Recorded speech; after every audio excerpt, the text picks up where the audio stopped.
সারাদিন তো অনেক কাজকর্ম করেন। সকালে ঘুম থেকে উঠেই শুরু হয় কাজকর্ম, আবার সেই রাতে ঘুমাতে যাওয়ার আগ পর্যন্ত কাজকর্ম থাকেই। সেই এত লং টাইম কাজকর্মের মধ্যেও নিজের জন্য 10টা মিনিট বের করুন, নিজেকে 10টা মিনিট সময় দিন, নিজেকে একটু ভালোবাসুন। নিজেই যদি ভালো না থাকুন তাহলে অন্যকে কি করে ভালো রাখবেন বলেন? আপনি যখন নিজের সুস্থতা অসুস্থতা সব কিছুকে ইগনোর করে একটা সংসারের পিছনে নিজের সময়গুলো ব্যয় করে যাবেন, সবার জন্য ভেবে যাবেন, তখন দেখবেন যে সেগুলো ভালোই লাগে। আর যখন দেখবেন যে আপনি শারীরিকভাবে অসুস্থ, কোনো কিছু করতে পারতেছেন না, তখন সবার কাছে কিন্তু আপনাকে বোঝা মনে হবে। আপনি যে সংসারের জন্য এত কিছু করলেন, সবার জন্য ভেবে গেলেন, তখন কিন্তু আর সেটার কোনো মূল্যায়ন থাকবে না। তো সেই জন্য বলবো যে সারাদিনের এত কাজকর্মের মধ্যে থেকেও নিজের জন্য 10টা মিনিট বের করে নিজেকে একটু সময় দিন, নিজেকে একটু ভালো রাখুন। আগে নিজের চিন্তা করুন, তারপর অন্যকে ভালোবাসুন, কারণ আপনি যদি নিজে ভালো না থাকেন তাহলে অন্যকে ভালো রাখতে পারবেন না। Hello everyone, good morning. কেমন আছেন আপনারা সবাই? আশা রাখছি যে যেখানে আছেন সবাই খুব ভালো আছেন আর সুস্থ আছেন। আর আমরাও আপনাদের দোয়া, ভালোবাসা এবং ভগবানের আশীর্বাদে ভালোই আছি।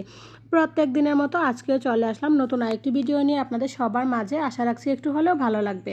তো আজকে হচ্ছে 5ই মে, রোজ সোমবার, আর এখন বাজে সকাল 11টা।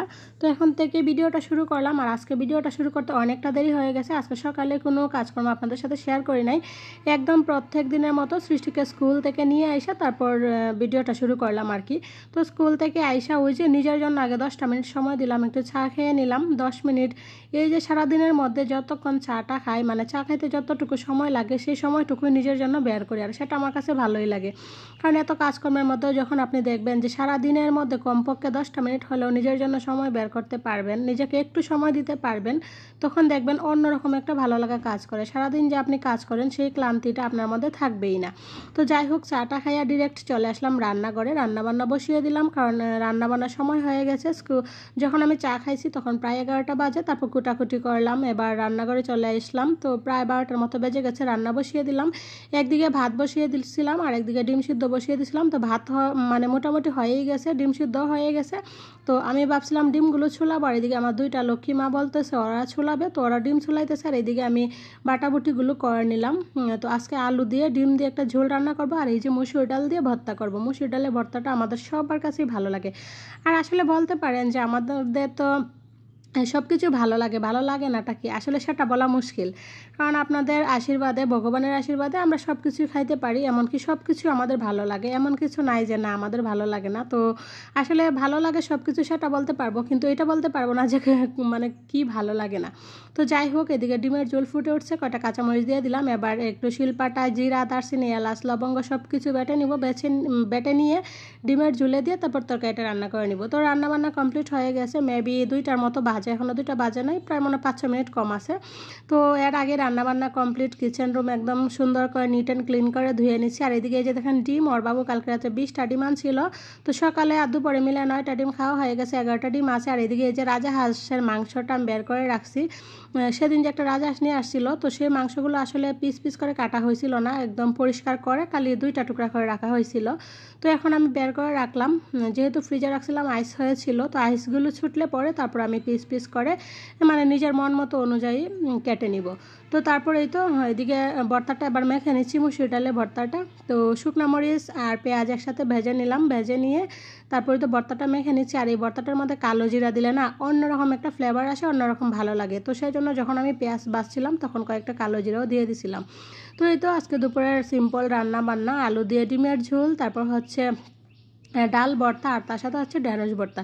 তো একটু অল্প পরিমাণে ঢেঁড়স ভর্তা করছি, কারণ ঢেঁড়স ভর্তা ওরা কেউ ভালো পায় না, আমারই ভালো লাগে। ওরা সবাই মানে ঢেঁড়স ভাজি পছন্দ করে, কিন্তু আমার কাছে ভর্তাটা বেশি ভালো লাগে আর কি ভাজির থেকে। তো অল্প কয়টা ঢেঁড়স দিয়ে ভর্তা করছিলাম, ওর বাবুকে একটু দিছিলাম, খাইছিল, তো আমিও খেয়ে নিলাম। তো এখন হচ্ছে বিকেলবেলা, শুভ বিকেল বন্ধুরা। তো আজকে চলে আসলাম বেলকনির গাছগুলোতে পানি স্প্রে করার জন্য। তো বেশ কিছুদিন যাবৎ গাছগুলোকে পানি স্প্রে করা হইতেছে না, আর গাছগুলো অনেকটা কেমন জানি হয়ে যাইতেছে, আর অনেকটা ময়লা ময়লা ভরে গেছে। তো আজকে ভাবতেছি গাছগুলোতে একটু পানি স্প্রে করে নিই, আর কালকে একদম বাথরুমে নিয়ে সবগুলো গাছকে একবারে সুন্দরভাবে স্নান করিয়ে নিয়ে আসবো। তো এই তো একদিকে গাছে পানি দিতেছি আর একদিকে বাহিরের দৃশ্য দেখতেছি। সন্ধ্যার আগ মুহূর্তের দৃশ্যটা কিন্তু সেই ভালো লাগে, তাই না? আকাশের দিকে তাকাইলে অন্যরকম একটা ভালো লাগা কাজ করে। তো বাচ্চা কাচ্চারা বাহিরে খেলতেছে, আমি বেলকনিতে বসে বসে পানি দিতেছি। রাত্রির বাবু ঘুমাইতেছে, সৃষ্টি গেছে বাহিরে খেলতে। তো ভাবলাম ও যেহেতু বাহিরে খেলতেছে, তো এদিকে আমি একটু গাছগুলোতে পানি স্প্রে করে নিই। তো একদিকে ওকেও দেখা হইলো আর একদিকে আমার গাছগুলোতে পানি স্প্রে করা হইলো। তো পানি স্প্রে করতে করতে সৃষ্টি চলে আসলো, আয়সা বলতেছে আমিও স্প্রে করবো। তারপর ওকেও দিলাম, ও একটু করলো। তো করুক, মাঝে মাঝে কাজকর্ম করলে কিন্তু ভালোই লাগে, মন ভালোই থাকে, ওদেরও কিন্তু মন চায় মার সাথে সাথে কোনো কিছু করার। তো যাই হোক, ও একটু স্প্রে করলো, এবার আমি সবগুলো গাছকে একটু পানি স্প্রে করে দিতেছি। আর যে দেখেন ময়লা দেখছেন, আর আমি যেহেতু নিচতলাতে থাকি আর প্রত্যেক দিন এখানে লেবাররা মানে মাল নেওয়া আনা নেওয়া করে আর কি। তো বুঝে নেই এত এত মাল যদি আনা নেওয়া করে তাহলে তো ধুলা উঠবে, সব সময় কন্টিনিউ ধুলা উঠতে থাকে। তো সেই জন্য গাছগুলোর আর কি এই অবস্থা। তো যাই হোক, তারপরেও মনে করি ভালোই আছে, এই যে এত ধুলা ময়লা তারপরেও কোনো রৌদ্র লাগে না এই পরিস্থিতিতে, মানে যেরকম গাছগুলো আছে তারপরে মনে করি ভালোই আছে। তো যাই হোক, প্রত্যেক দিনের মতো আমার প্রিয় বন্ধুদের এবার একটি রিকোয়েস্ট করে নিব। আমি জানি না আদৌ আপনারা কেউ আছেন কি না, যদি কেউ থেকে থাকেন একটা লাইক দিতে যদি ভুলে যান তাহলে প্লিজ একটা লাইক দিয়ে দিবেন, আর অবশ্যই কমেন্টস করে জানিয়ে দিবেন আপনার মতামতগুলো। আপনার কমেন্টস পড়তে আমার খুব ভালো লাগে।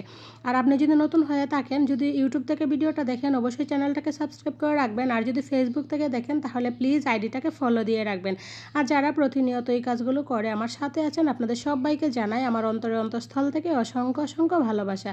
তো এবার হচ্ছে সন্ধ্যার পরে এই যে সৃষ্টিবাবু গেছিলো দোকানে রাত্রিকে নিয়ে, তারপর যে সবার জন্য একটা একটা করে আইসক্রিম নিয়ে আসলো। তো সবাই মিলে আইসক্রিম খাইতেছি, আইসক্রিম খাইতে তারপর চলে যাব রান্নাঘরে। ওই যে দুপুরে মাংস বের করে রাখছিলাম সেগুলো কাটা হয় নাই, এখনও দেখলাম গিয়ে আইস ছাড়ে নাই। তো গিয়ে মাংসগুলো কেটে নিব, কেটে ধুয়ে পরিষ্কার করে একবারে ভাগ ভাগ করে ফ্রিজে রাখবো। তো অফ ক্যামেরাতে মাংসগুলো সব কেটে নিলাম, কেটে ধুয়ে নিছি, আবার শুধু বক্সে বড় বড় ফ্রিজে রাখবো। আর এই যে দেখেন এখানে মাংসের চামড়া গুলো কিন্তু অনেক হয়েছে। আর এইদিকে রাতের জন্য রান্নাবান্না করে নিতেছি, এই তো এদিকে দুধ জাল দিয়ে নিতেছি আর ভাত রান্না করে নিতেছি। তরকারি যেহেতু আছে সেজন্য ওইগুলোই রাতের রান্নাবান্না। আর আজকের মতো এখানেই বিদায় নিতেছি, বাই বাই।